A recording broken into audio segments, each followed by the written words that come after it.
The Crimea Bridge linking the Russian mainland to Crimea is one of Russia's most vital assets. Without it, the artery that ensures occupied Crimea receives the troops, supplies, and equipment needed for Russia in the Ukraine war would disappear into thin air. And if that bridge is gone, Vladimir Putin's grip on Crimea slips. Russian citizens will leave the annexed peninsula in droves. And Ukraine will have the first major opportunity it's had since losing Crimea in 2014 to take it back.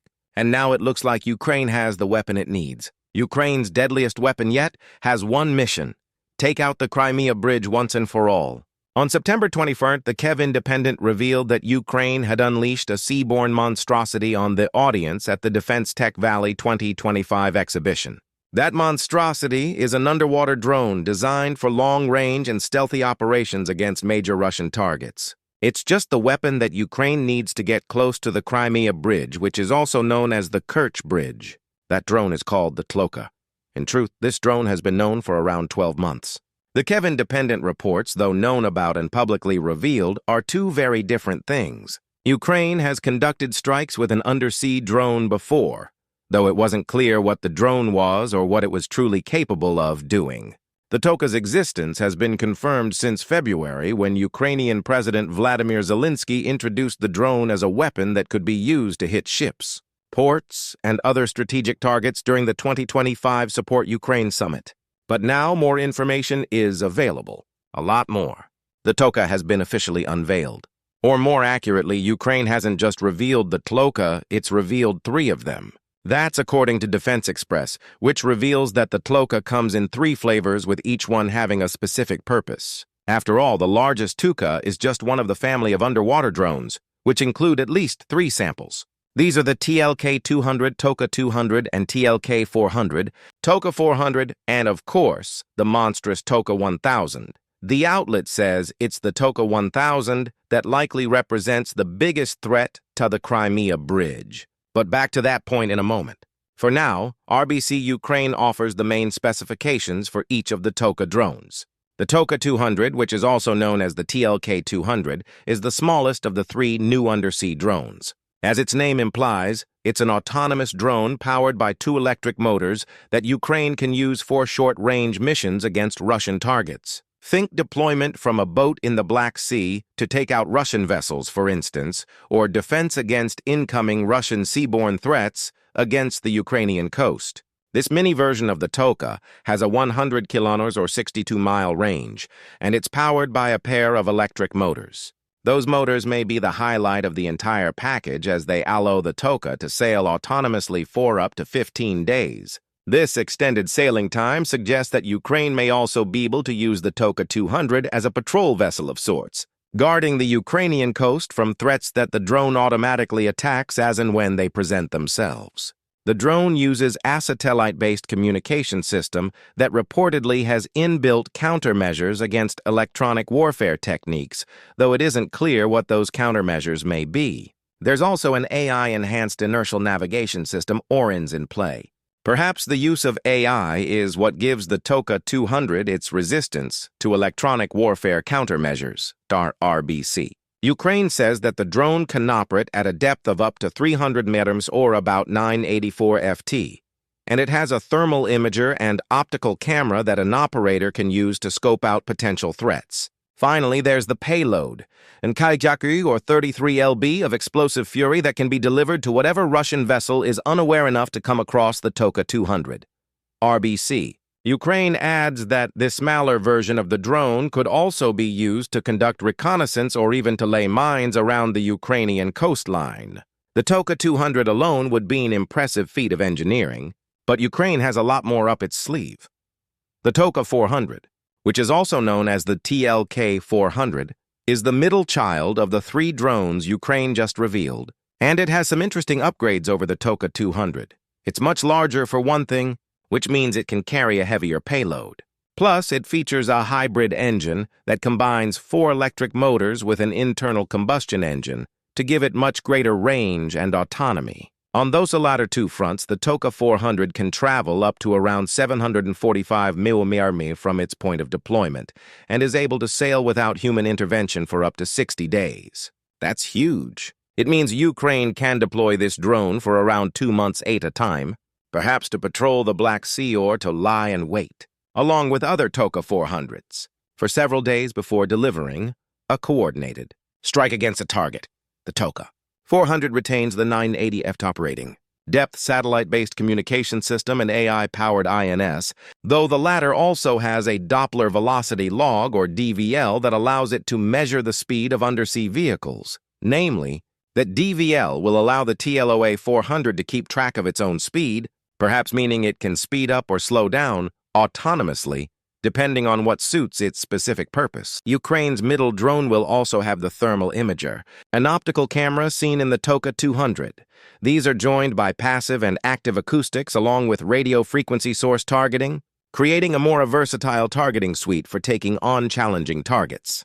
However, the real headline difference here is the drone size, which in turn leads to a larger payload. According to RBC, the Toka 400 measures 39 FT long, which is about 4 times the length of its smaller compatriot. That larger size bumps the Toka 400's payload up to a devastating 100 lb.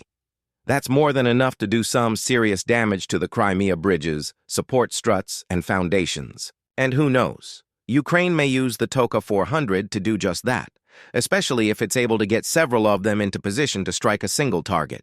But if Ukraine really wants to devastate the Crimea bridge, it has another option.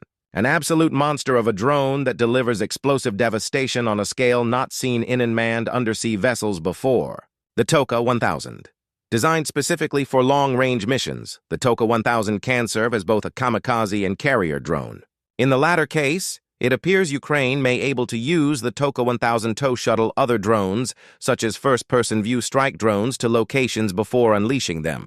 That carrier functionality hasn't been confirmed yet, RBC Ukraine reports. On the engine front, the Toka 1000 has the same basic setup as the Toka 400 and also matches that version of the drone's 60-day autonomous sailing limit. However, it bumps the range up to about 1,040 kilometers, which not only puts the Crimea bridge in range, but also several of Russia's ports. Imagine the drone being deployed to take out ports leading into the Black Sea and the Sea of Azov, for instance, or even some of the mainland ports Russia uses for its shadow fleet of oil carriers. Ukraine could do a lot of damage with the Toka 1. That's clear from the drone's payload, a terrifying 11,023 lb. For context, the BBC says that a single Russian artillery shell contains about 6.1 kilo or about 13.4 lb of explosive. That means the Toka 1000, in theory, could deliver about 820 times the sheer explosive power of an artillery shell, all zeroed in on a single target. That's not just potential to cause damage. It's enough to cause the outright destruction or whatever the Toka 1000 hits. Beyond that, the Toka 1000 has many of the same specifications as the Toka 400, barring a few differences. For instance, RBC Ukraine says that the drone might be compatible with seabed mapping equipment, which could prove very useful for Ukraine's future. It also makes use of inertial AI networks along with AI-powered optical, acoustic, and thermal sensors. The drone's electronic countermeasures also include frequency hopping spread spectrum, or FHSS, which is a piece of technology that switches the drone's carrier frequency across multiple channels at random during radio transmissions. Finally, the Toka 1000's operating depth is interesting. The drone can be made with 2 holes. The first, which is the composite hole, gives it the same 300-meter or 984 FT depth as the other 2 TAs. However, there is a metal-holed variant that has an operating depth of 30 millimeters or about 98 AFT. It's possible that the metal is used in this case to protect whatever's inside the Toka 1000, lending credence to RBC's claim that it can serve as a carrier drone along with being a waterborne kamikaze menace. Somehow, the drone is also the same length as the Toka 400, though it's much wider thanks to having a 4.9 FT diameter. That's nearly 4 times the diameter of the Toka 400, providing enough space to account for the larger payload. To make a long story short, Ukraine has just revealed 3 underwater drones that are as lethal as almost any navy. All 3 are stealthy. They can be loaded with explosives and are capable of operating autonomously.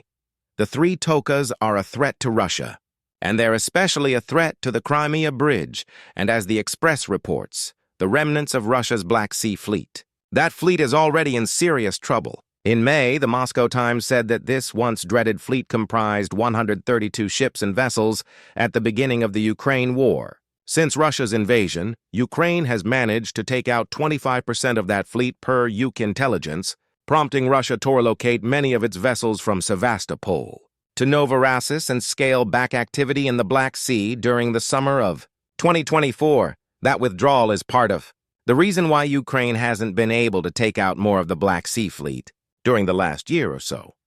However, there is another reason. As the former Deputy Chief of Staff of the Ukrainian Navy, Andrei Ryzhenko, revealed to the Moscow Times, the Russians constantly rotate their ships so they don't stay in one place. Ryzhenko said they have strengthened the protection of the port in Novorossiysk with aircraft, helicopters, drones, and patrol boats. They've also limited the number of ships at sea. I think there are simply no ships on the routes where drones could attack them. Maybe Russia has developed countermeasures against Ukraine's airborne drones. But the Toka, a drone that hides under the waves and is almost undetectable until it's delivering its explosive payload to the part of a ship that's almost impossible to protect. That's another story entirely. With the Toka deployed, Ukraine has the ability to have autonomous drones scouring the Black Sea. If Russia tries to reintroduce any of the Black Sea Fleet into that body of water, Tokas could take them out before they even know what's coming. And with the two largest versions of the drone being able to operate for up to 60 days autonomously, Ukraine can present an ever-present threat in the single most important waterway of the entire Ukraine war. But back to the real reason why Ukraine built the Toka drones, the Crimea Bridge. Ukraine has targeted this bridge several times in the past. United 24 Media provides the details about the first two strikes. In October 2022, Ukraine carried out an attack on the Crimea Bridge that appears to involve covert operatives deploying explosives on the bridge itself. There's still not a huge amount known about how Ukraine pulled this strike off outside of the Security Service of Ukraine, or SBU, confirming its involvement almost a year after the strike happened. The Guardian also reports that Ukraine detonated a truck presumably packed with explosives to take out the bridge. The SBU didn't reveal anything more, likely to ensure Russia would never figure out how such an amazing attack was pulled off. The October 2022 strike was enough to force the closure of the Crimea Bridge. Ukraine's second attempt at the bridge destroyed an entire section of road. In July 2023, Ukraine used unmanned surface vessels to attack the Crimea Bridge. In hindsight, it's clear that this strike, as effective as it was at the time, may be laying the groundwork for what's to come now that the Toka is ready to go. Surface drones can be taken out if they're spotted. Undersea drones are far less likely to be noticed as they make their approach. The third of these sea strikes was as traditional as it gets when it comes to Ukraine's attack against Russian targets. In August 2023, The Guardian reported that Ukraine launched a volume of 3 missiles at the Crimea Bridge, though the attack ended up being unsuccessful. Ukraine used guided S-200 missiles in the assault, forcing Russian authorities to cloud the Crimea Bridge and white smoke to hide it. However, Russia's air defenses took out these missiles, which were old and unsuited to the purpose. The strike happened over a year before Ukraine received permission to start using Western long-range missiles such as Storm Shadow and attacks against targets inside Russia. The Crimean Bridge could count as such a target due to its connection to the Russian mainland, meaning these more advanced missiles weren't available to Ukraine during this first strike.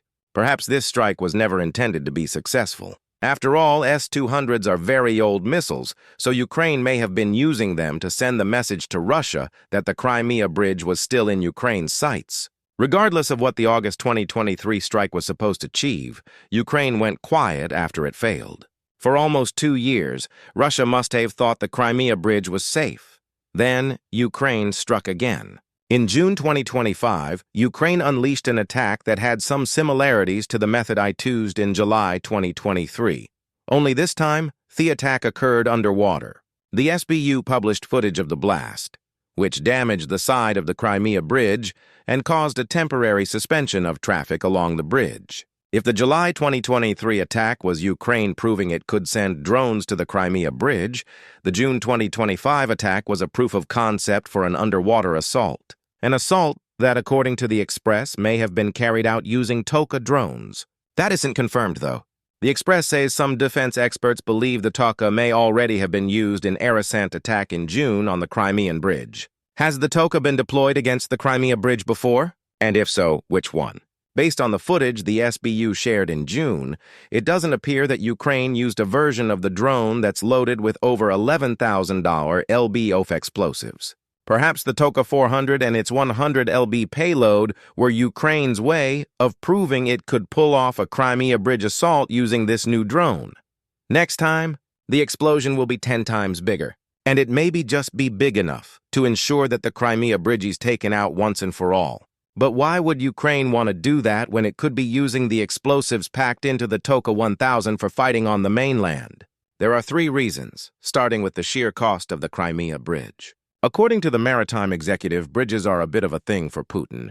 In 2018, it said that Russia's president is responsible for ordering the construction of at least 16 and possibly 17 of Russia's 25 longest bridges.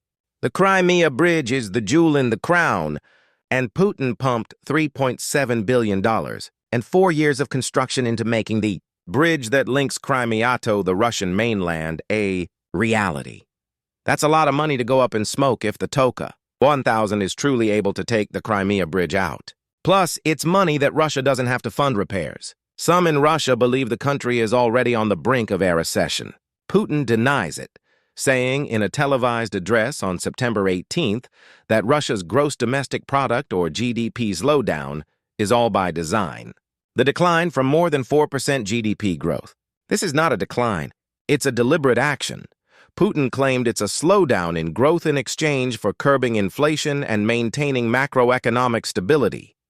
This is likely nonsense. The reality is that Russia faces growing economic pressures, and losing the Crimea Bridge now would likely mean losing it until the end of the Ukraine war. The second reason why this bridge is such a target is its symbolic importance to Russia, and especially to Putin. To Russia, the Crimea Bridge almost serves as a confirmation, at least internally, of the legitimacy of the annexation of the Crimean Peninsula. Writing for The Spectator, Svetlana Morinay says the Russian president attended its opening in person, driving a Kamaz truck at the head of a convoy of lorries. The Crimea Bridge means an awful lot to Putin, as it sealed Russia's occupation of Crimea when it was finished in 2018. All of that work to legitimize an illegal annexation goes up in smoke. If Ukraine can take the bridge out with its new Toka drones. There's also the obvious and almost immediate reason why Ukraine wants to destroy the Crimea Bridge. It's very strategically significant. The Crimea Bridge is the most important artery that connects the Russian mainland with Crimea. Russia uses its roads and railroad tracks to transport everything that Crimea needs to the peninsula.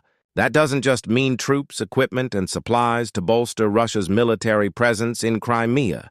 The fuel and goods needed by the 800,000 or so Russians who have moved to Crimea since the annexation come by way of the Crimea Bridge. That bridge is a major factor that allows Putin to keep his grip on Crimea, which means destroying it would loosen that grip.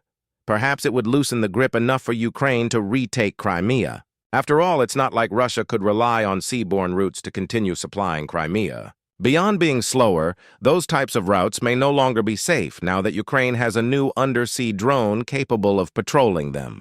The Toka may just be Ukraine's ultimate weapon for taking out the Crimea Bridge. However, it's also possible that Ukraine won't use it for that purpose at all. There is an argument to be made that Ukraine wants to keep the Crimea Bridge standing so that the Russian occupiers in Crimea Canis it to flee when Ukraine's attacks on the peninsula all get to be a little too much for them. Find out what Ukraine's alternative strategy for Crimea might be in our video. And if you enjoyed this video, remember to subscribe to the Military Show for more videos covering Ukraine's latest and greatest weapons.